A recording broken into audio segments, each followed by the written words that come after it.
Hello and welcome back.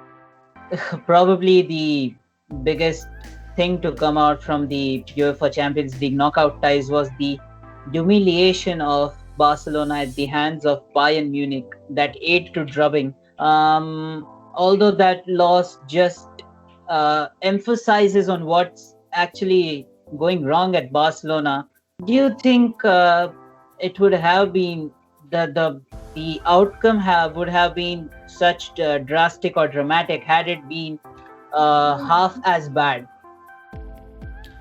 Uh, Probably not. If like the big two in Spain, usually when something as dramatic as that happens to them, I mean it's major alarm bells are ringing around the city because they're just not used to it. And to be honest with you, it's been a long time coming. Barcelona's defense has been awful for a very long time. The midfield has been aging, and although they added Frankie De Jong, it's just not what it was. Messi's superpowers are sort of waning a bit. Even he can't get them out of certain situations anymore. Suarez unfit, coming back from an injury. His time looks up. They just haven't got enough firepower there. They're in drastic need of a transition, and it's been a season, 2-3 seasons coming, and this is just sort of the icing on the cake, really. That they need to move on, and they've moved on from Setien, who I thought from day one was not the right man for it. I think they were very quick to fire Ernesto Valverde. I think he was fine for the job. I think they were top of the table when they got rid of him. Yeah, which is crazy. But like every club, there's a lot of dressing room unrest and power and ego. And now Ronald Koeman has the job of sort of filtering that out, and he's already told quite a few key men to get on your bike because they're not in my plans. But even Ronald Koeman, I don't think he's personally the right man for it. If he manages to sign the players that he does, are they going to be good enough? I mean, there's talks of he wants to build around a very Dutch dominated side. Is that the right thing to do? I don't know. I think he's going to struggle. I think if a large extent of it is on Messi, whether he stays or whether he goes. I still think he'll stay. But I'm not sure. If you want your star man to stay and you want him to be happy, you don't force players who he's very, very close to on and off the pitch out of the club, like they're doing with Luis Suarez. It's very difficult, isn't it? So I'm not sure, to be honest. I think he's likely to stay. So Ronaldo, he was sold to Juventus, and in 2018, and Juventus won the league title that year, and Juventus won the league title this season as well, but just by a point. There were Inter Milan, there was Lazio, and there was Atlanta, the surprise package. Really, they have been playing fascinating football since the past 3 or 4 seasons, and they almost knocked PSG out as well. So Serie A, do you think it's getting competitive out there in Italy? And do you think there's a rise in the quality of the football that is being played in Italy in Serie A? Oh, definitely, most definitely. Serie A, when I was growing up, Serie A was the dominant league. All the best players in the world were playing in Serie A. Obviously, the Milans were at the top, and yeah, it was a fascinating league. Extremely technically gifted players. Teams were amazing in Europe as well, and the depth and the quality and the vast quality around the league was just so good. And it's really refreshing to see how it's returning now to that level. Although I think Juventus being in a bit of a catastrophic state contributes to that. Again, I think Sarri was the wrong man. I think once they got rid of Allegri, they missed the trick because they signed Cristiano for the Champions League. Zidane was available at that point, obviously a Juventus legend. They missed the trick, I think, by not approaching Zidane, because that's the magic formula. He's got Cristiano there. Why not approach Zidane? I think Juventus's spending and just the transfer activities have been a bit weird as well.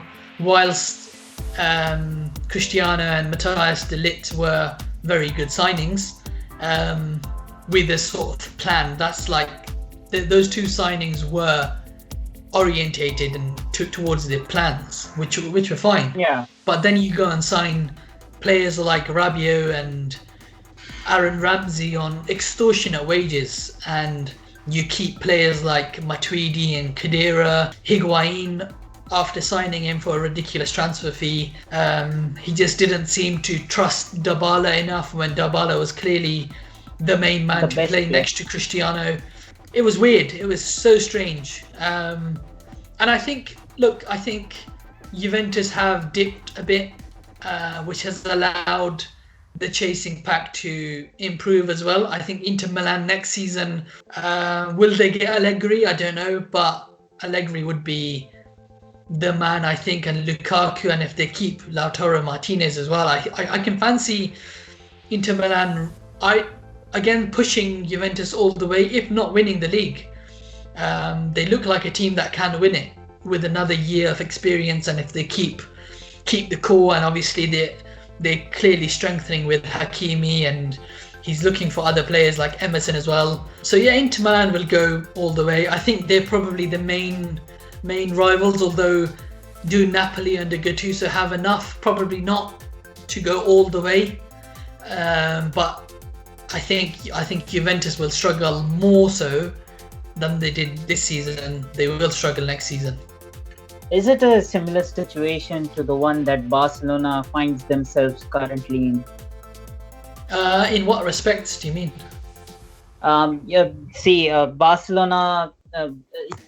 Barcelona should have seen this 8-2 loss coming a few years ago. Should Juventus have the alarm bells ringing sooner rather than later, rather than having to face a similar dilemma or a catastrophic situation a season or two down the line?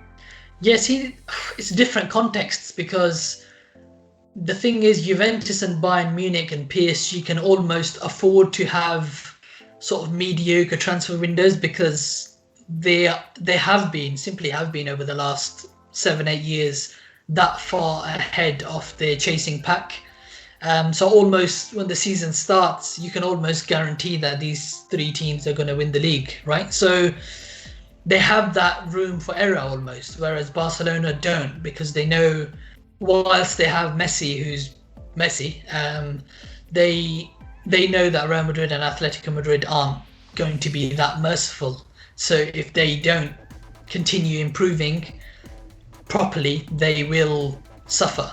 So I don't know, I think perhaps it is a accumulation of poor decisions, and Juventus have had many poor transfer windows, but ultimately their main goal was the Champions League, which I believe they failed to deliver, not entirely because of their staff.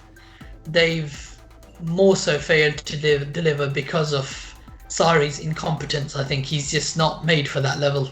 That's true. So before we wrap it up, I just wanted to know your thoughts on the upcoming season, because it's certainly going to be plagued by the pandemic to some extent. Let's hope it does not eat up the entire season. But what are your thoughts going into the 2020-21 season? You mentioned about talking about Odegaard, so you could start by that.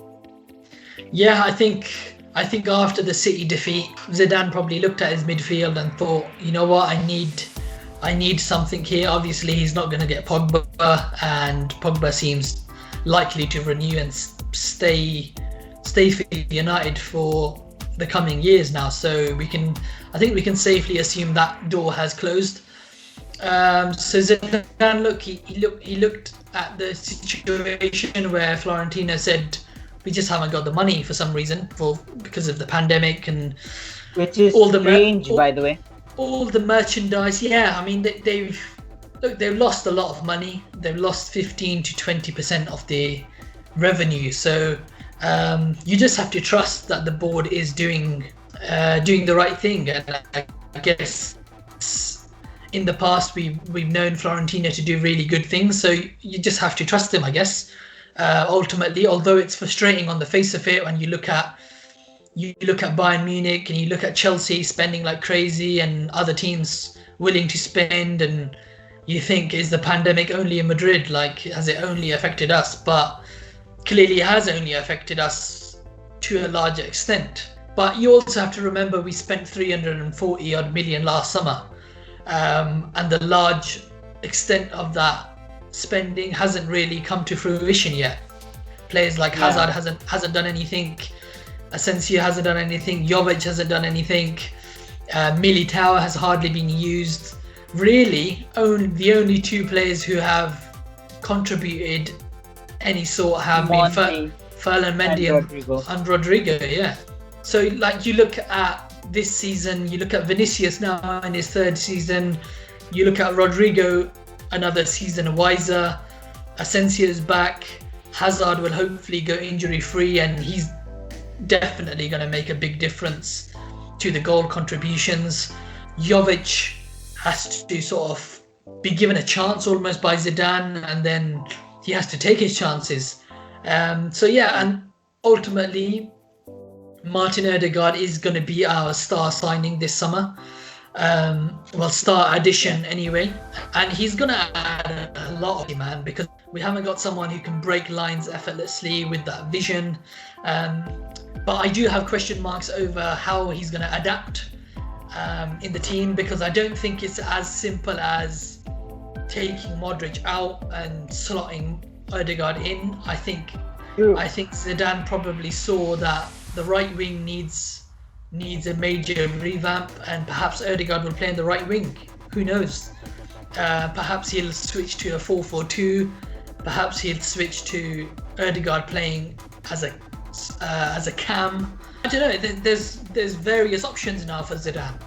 So you'd expect Zidane to sort of change his mindset, change his tactical approach as well, and adapt to the players he's got at his disposal. Because you'd hate to see Odegaard, who was so keen on staying another year at Sociedad to continue developing, and you'd hate to see him on the bench for the majority of this season because Zidane just doesn't want to find a way.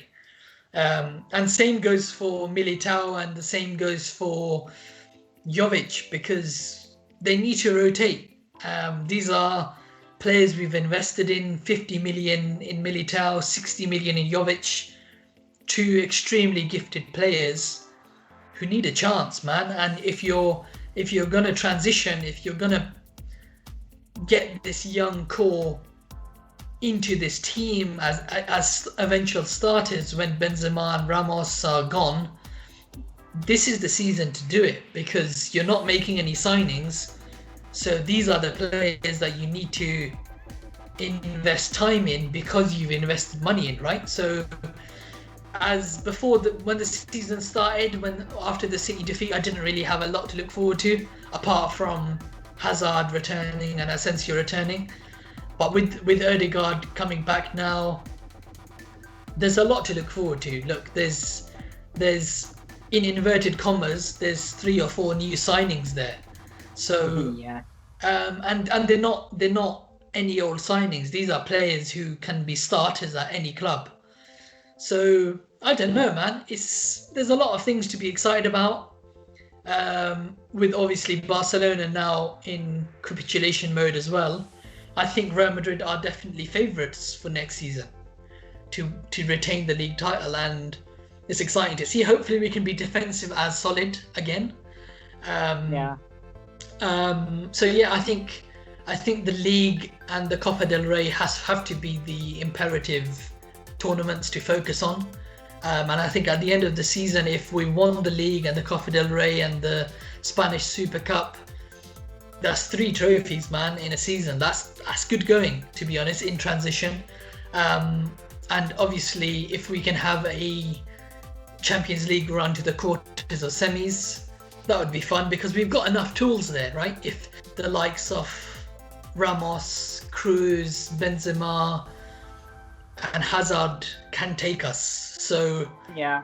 it's exciting. Okay. So final question before we wrap it up. Who do you think are the favorites for the UEFA Champions League next season? I'd say Bayern Munich, simply because I can't see any team matching their sort of physical stature and that intensity, and they're ridiculous. So I think Bayern Munich or Liverpool. I think Liverpool sort of had an off season, and they were probably disturbed by everything going on in the league title, and obviously their main focus was the league. So I'd say Bayern Munich and Liverpool. Any underdogs or dark horses that you want to keep an eye on? Real Madrid have to be dark horses.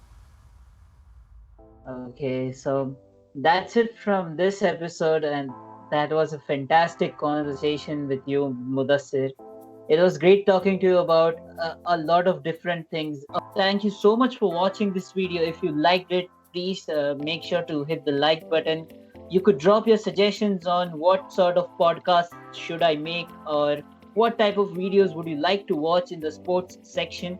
Please feel free to give me any sort of feedback, anywhere I could improve, anything you feel was something wrong that I said. Please feel free to comment in the comment section below. And thank you once again, Mudassir. This is Parshva from Take Very to welcome. India. Have a great day.